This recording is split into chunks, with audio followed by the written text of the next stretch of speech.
ಎಲ್ರಿಗೂ ನಮಸ್ಕಾರ. ಇವತ್ತು ನಾನು ಕಟ್ಲೆಟ್ ಅಂತ ಮಾಡ್ತಾಯಿದ್ದೀನಿ. ತುಂಬಾ ರುಚಿಯಾಗಿರೋ ಅಂಥದ್ದು. ಜೊತೆಗೆ ಆಲೂಗೆಡ್ಡೆ ನಾನು ಇಲ್ಲಿ ಬಳಸಿಲ್ಲ. ಅದರ ಬದಲಾಗಿ ಸಿಹಿ ಗೆಣಸು ಸಿಗುತ್ತಲ್ಲ, ಅದನ್ನು ಬಳಸಿ, ಜೊತೆಗೆ ಅವಲಕ್ಕಿಯಿಂದ ಮಾಡಿರೋ ಅಂಥ ಒಂದು ಕಟ್ಲೆಟ್ಟು.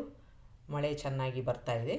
ಈ ಥರ ಒಂದು ಏನಾದರೂ ಮಾಡಿಕೊಂಡು ಸಂಜೆ ನೀವು ಟೀ ಜೊತೆ ಅಥವಾ ಕಾಫಿ ಜೊತೆ ಸವಿಬೋದು. ಮಕ್ಕಳಂತೂ ತುಂಬ ಇಷ್ಟಪಟ್ಟು ತಿಂತಾರೆ.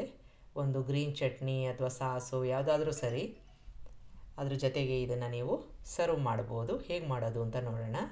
ನಾನಿಲ್ಲಿ 2 ಗೆಣಸನ್ನು ತೊಗೊಂಡಿದ್ದೀನಿ. ಚೆನ್ನಾಗಿ ತೊಳೆದು ನೀರಲ್ಲಿ ಇದನ್ನು ಬೇಯಿಸ್ಕೊತಾ ಇದ್ದೀನಿ. 1 ಅಥವಾ 2 ಬಾರಿ ನೀವು ಕೂಗಿಸ್ಕೊಂಡ್ರೆ ಸಾಕು. ಈಗ ಸುಮಾರು ಒಂದು 3 ಕಪ್ನಷ್ಟು ತುಂಬಾ ತೆಳ್ಳಗಿರೋ ಒಂದು ಅವಲಕ್ಕಿ ತೊಗೊಂಡಿದ್ದೀನಿ. ನೀವು ಯಾವ ಅವಲಕ್ಕಿ ಬೇಕಾದರೂ ತೊಗೋಬೋದು. ತೊಳೆದು ಇಟ್ಕೊಂಡಿದ್ದೀನಿ. ಚೆನ್ನಾಗಿ ನೆನೆಯಲಿ, ಮೆತ್ತಗಾಗುತ್ತೆ, ಹಿಟ್ಟು ಥರ ಆಗುತ್ತೆ. ಈಗ ನಮ್ಮ ಗೆಣಸು ಬೆಂದಿದೆ. ತಕ್ಷಣವೇ ತೆಕ್ಕೊಂಬಿಡೋಣ. ನೀರಲ್ಲಿ ಹಾಗೆ ಬಿಟ್ಟಿದ್ರೆ ಅದು ನೀರೆಲ್ಲ ಹೀರ್ಕೊಂಬಿಟ್ಟು ತುಂಬ ಮೆತ್ತಗಾಗುತ್ತೆ. ನಮಗೆ ತುಂಬ ಮೆತ್ತಗಿರೋ ಅಂಥ ಒಂದು ಗೆಣಸು ಬೇಡ. ಹಾಗಾಗಿ ಇದು ಸ್ವಲ್ಪ ಬಿಸಿ ಇರಬೇಕಾದ್ರೇ ತೆಕ್ಕೊಂಡು ಅದರ ಸಿಪ್ಪೆ ಎಲ್ಲ ತೆಗೆದು ಈ ಥರ ಮ್ಯಾಶ್ ಮಾಡಿ ಇಟ್ಕೋತಾ ಇದ್ದೀನಿ. ಆಗ ತುಂಬ ಒಣಕಲಾಗಿ ಪುಡಿಯಾಗಿ ಬರುತ್ತೆ. ಆಗ ಜಾಸ್ತಿ ಹಿಟ್ಟಾಗಲಿ ಅಥವಾ ಇನ್ಯಾವುದೇ ಪದಾರ್ಥ ಸೇರಿಸೋ ಅವಶ್ಯಕತೆ ಇರಲ್ಲ. ಕಟ್ಲೆಟ್ಟು ಒಣಕಲಾಗಿ ಬರುತ್ತೆ. ಈಗ ಒಂದು ಪಾತ್ರೆಗೆ ನಿಮಗೆ ಬೇಕಾದ ತರಕಾರಿನ ಹಾಕ್ಕೋಬೋದು. ಈರುಳ್ಳಿ, ಕ್ಯಾರೆಟು, ಕ್ಯಾಪ್ಸಿಕಮ್ಮು, ಹುರುಳಿಕಾಯಿ, ಕಾರ್ನು, ಬಟಾಣಿ ಯಾವ್ದು ಬೇಕಾದ್ರೂ ಹಾಕ್ಕೋಬೋದು. ಕೊತ್ತಂಬರಿ ಸೊಪ್ಪು ಹಾಕ್ಕೊಂಡಿದ್ದೀನಿ. ಅರಿಶಿನ, ರೆಡ್ ಚಿಲ್ಲಿ ಪೌಡರ್ ಹಾಕ್ಕೋತಾ ಇದ್ದೀನಿ. 1.5 ಸ್ಪೂನಷ್ಟು ಹಾಕ್ಕೋತಾ ಇದ್ದೀನಿ. ನಿಮಗೆ ಖಾರ ಇನ್ನೂ ಜಾಸ್ತಿ ಬೇಕು ಅಂತಂದರೆ ಸಣ್ಣದಾಗಿ ಹೆಚ್ಚಿರೋ ಅಂಥ ಹಸಿಮೆಣಸಿನ್ಕಾಯಿ ಎಲ್ಲ ಹಾಕ್ಕೋಬೋದು. ಈಗ ಇದಕ್ಕೆ ಸೋಂಪು, ಕಸೂರಿ ಮೇಥಿ ಈ ಥರ ನೀವೇನು ಬೇಕಾದ್ರೂ ಹಾಕ್ಕೋಬೋದು. ಬ್ಲ್ಯಾಕ್ ಸಾಲ್ಟ್ ಹಾಕ್ಕೋತಾ ಇದ್ದೀನಿ, ಚಾಟ್ ಮಸಾಲ.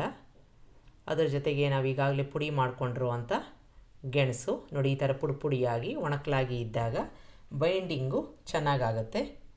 ಇದ್ರ ಜೊತೆಗೆ ನಾವು ಈಗಾಗಲೇ ನೆನೆಸ್ಕೊಂಡಿರೋ ಅಂಥ ಅವಲಕ್ಕಿನ ಹಾಕ್ಕೋಬೇಕು. ಈ ಥರ ಒಣಕಲಾಗಿ ಇರಬೇಕು, ಆದರೆ ಮೆತ್ತಗಾಗಿರಬೇಕು. ನೀವು ಗಟ್ಟಿ ಅವಲಕ್ಕಿ ತಗೊಳ್ಳಾಗಿದ್ದರೆ ಅದನ್ನು ಸ್ವಲ್ಪ ಹೊತ್ತು ಬಿಡಬೇಕಾಗತ್ತೆ. ರುಚಿಗೆ ತಕ್ಕಷ್ಟು ಉಪ್ಪನ್ನು ಹಾಕ್ಕೋಬೇಕು. ಬ್ಲ್ಯಾಕ್ ಸಾಲ್ಟ್ ಹಾಕಿದ್ದೀವಿ, ನೋಡ್ಕೊಂಡು ಹಾಕ್ಕೋಬೇಕು. ಗರಂ ಮಸಾಲ ಹಾಕ್ಕೋತಾ ಇದ್ದೀನಿ. ಎಲ್ಲವನ್ನು ಚೆನ್ನಾಗಿ ಮಿಕ್ಸ್ ಮಾಡ್ಕೊಳ್ಳೋಣ. ಕೊನೆಯದಾಗಿ ನಾನು ಹುರಿದು ಪುಡಿ ಮಾಡಿರೋ ಅಂಥ ಜೀರಿಗೆ ಪುಡಿನ ಹಾಕ್ಕೊಂಡು ಈ ಥರ ಒಣಕಲಾಗಿ ಇರಬೇಕು.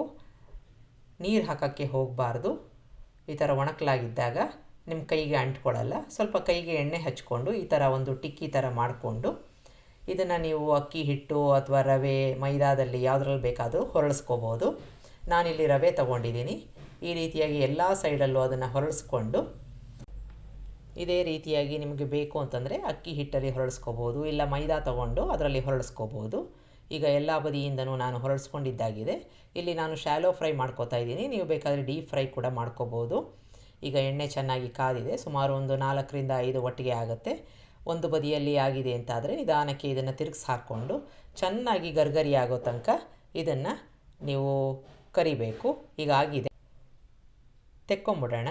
ತುಂಬ ಹಗುರವಾಗಿ ಇದನ್ನು ತೆಕ್ಕೋಬೇಕಾಗತ್ತೆ. ಯಾಕೆ ಅಂತಂದರೆ ನಾವು ಶಾಲೋ ಫ್ರೈ ಮಾಡ್ತಾ ಇರೋದ್ರಿಂದ ಸ್ವಲ್ಪ ಬಿಸಿನಲ್ಲಿ ಮೆತ್ತಗೆ ಇರುತ್ತೆ. ಈಗ ನಾನು ಇದನ್ನು ಟೊಮೆಟೊ ಸಾಸ್ ಜೊತೆಗೆ ಸರ್ವ್ ಮಾಡ್ತಾಯಿದ್ದೀನಿ. ಹೊರಗಡೆಯಿಂದ ಹಗುರವಾಗಿ ಗರ್ಗರಿಯಾಗಿ, ಒಳಗಡೆ ತುಂಬಾ ಸಾಫ್ಟಾಗಿ ರುಚಿಯಾಗಿರೋ ಅಂಥ ಒಂದು ಕಟ್ಲೆಟ್ಟು ರೆಡಿ ಆಯಿತು. ಇದನ್ನು ಮಕ್ಕಳಿಗೆ ಕೊಡಿ, ತುಂಬಾ ಇಷ್ಟಪಟ್ಟು ತಿಂತಾರೆ. ದೊಡ್ಡವರು ಕೂಡ ತುಂಬಾ ಇಷ್ಟಪಡ್ತಾರೆ. ನೀವು ಸಂಜೆಗೆ ಸ್ನ್ಯಾಕ್ಸ್ಗೆ ಇದನ್ನು ಮಾಡ್ಬೋದು. ನಿಮಗೆ ರೆಸಿಪಿ ಇಷ್ಟ ಆದಲ್ಲಿ ಲೈಕ್ ಮಾಡಿ, ಶೇರ್ ಮಾಡಿ, ಕಮೆಂಟ್ ಮಾಡಿ, ನನ್ನ ಚಾನಲ್ಗೆ ಸಬ್ಸ್ಕ್ರೈಬ್ ಮಾಡಿ. ನಮಸ್ಕಾರ.